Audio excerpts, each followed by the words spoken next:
Last week, while I was meeting with constituents in Iowa, news broke here in Washington, D.C.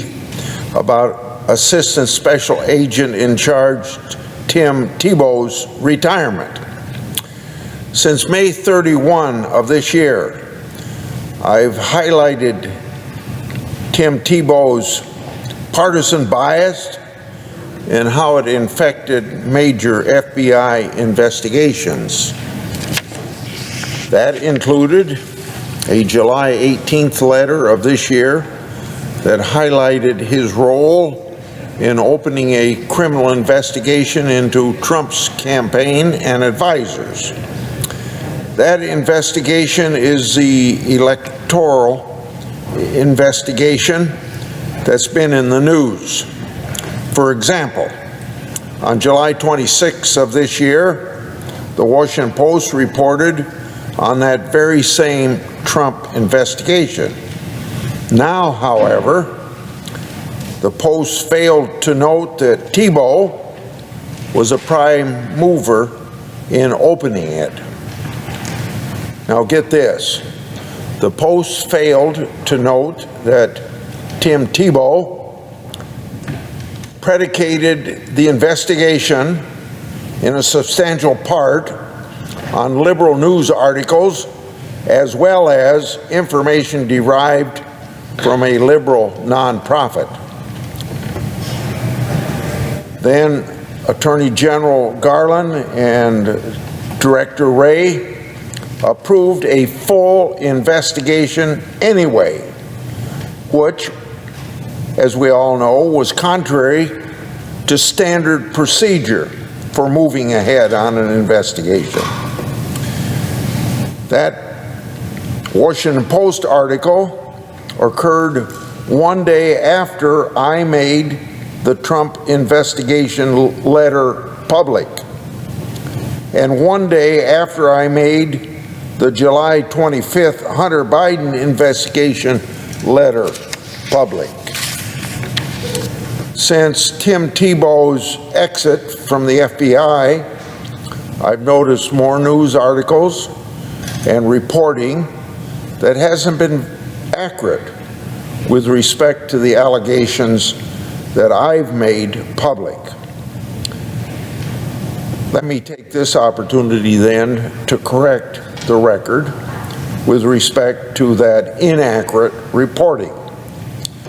Some reports have noted that the Hunter Biden criminal probe is ongoing. Therefore, how can the allegations of Tebow shutting down investigation activity related to Hunter Biden be a credible? Well, this is the difference. The whistleblower disclosures to me relate to investigative activity and avenues of information that originated entirely separate from the ongoing Hunter Biden criminal probe. That's why the allegations that I made, that I've brought forward, are so very, very important. Because we're dealing with a separate category of potentially criminal information relating to Hunter Biden that the FBI has within its possession. And the information received by the FBI was either verified or verifiable. Even so, based on allegations, the investigative activity was shut down by Special Agent Tebow and, of course, by others based on the false assertion that it was disinformation. How many times do we have this disinformation coming up as an excuse all the time with Grassley's investigations? Now, to be precise, FBI officials wanted to take action with respect to this separate investigative information that the FBI had in its possession related to Hunter Biden. However, Thibault blocked the FBI from doing what would normally be done. Accordingly, the investigative activity and information cannot be advanced as it should have been, which means the FBI could have gathered more evidence with respect to Hunter Biden, but cut bait instead. And the FBI and Thibault cut bait right before the 2020 presidential election. Since the information and activity was shut down, it wouldn't have been initially shared with any ongoing criminal code. That calls into question then what U.S. Attorney Weiss is actually investigating. It also calls into question what the FBI's Baltimore field office is reviewing and whether it's the full scope of evidence. Now, I've asked Director Wray about that whole issue. I asked him, quote, "How can verified and verifiable information relating to Hunter Biden potential's criminality be shared with U.S. Attorney Weiss if it is shut down?" End of my quote. We have no answer from Director Wray. At the Judiciary's Committee August 4th oversight hearing, Director Wray said that it's his expectation that such information would be shared with relevant offices. So, Director Wray, I have this question. What have you done to ensure that your expectation has been met? Because Director Wray's failure to answer, Congress is unaware of whether or not the FBI has finally shared full and complete information and investigative activity with any ongoing criminal probe. Therefore, without additional transparency from the government, there's a very real chance the Hunter Biden criminal probe doesn't include the full evidentiary picture. Now, how can the American people trust the results? Some have also questioned how an assistant special agent in charge like Thibault can have so much power to open and close investigative activities. Well, that's exactly what he did. And that power is often abused within the FBI. For example, on March 28th of this year, Chairman Durbin and I wrote a letter to the FBI about an audit. That audit showed widespread violation of internal policies designed to ensure proper handling of the FBI's most sensitive investigations.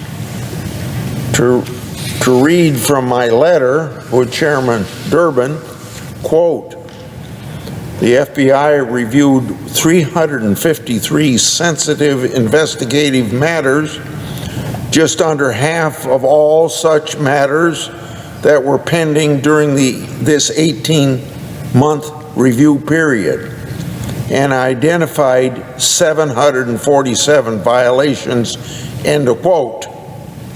In 45 investigations, the FBI didn't conduct or document a legal review prior to opening it. In 40 investigations, the FBI officials who opened a sensitive investigative matter didn't obtain approval from the relevant special agent in charge or even the assistant special agent in charge. Now, with those statistics, I fear that's just the tip of the iceberg. In conclusion, let's look at Thibault's recent statement and the allegations he didn't address. I think we have 5 or 6. First, he didn't address his role in opening a Trump investigation based on liberal news articles and information derived from a liberal nonprofit. Secondly, he didn't address his collaboration with Richard Pilger with respect to that investigation. Third, he didn't address efforts to water down the Trump investigation memos sent to Attorney General Garland and Director Wray, which they ultimately approved. Fourth, he didn't address the shutting down of the investigative activity and avenues of information relating to Hunter Biden. Fifth, he didn't address the alleged criminality within the information provided to the FBI about Hunter Biden. Six, he didn't address the August 2020 assessment opened by Brian Otten that was used to falsely label Hunter Biden's information as disinformation. Seventh, he didn't address his actions to try and improperly mark investigative closings so that they couldn't be opened in the future.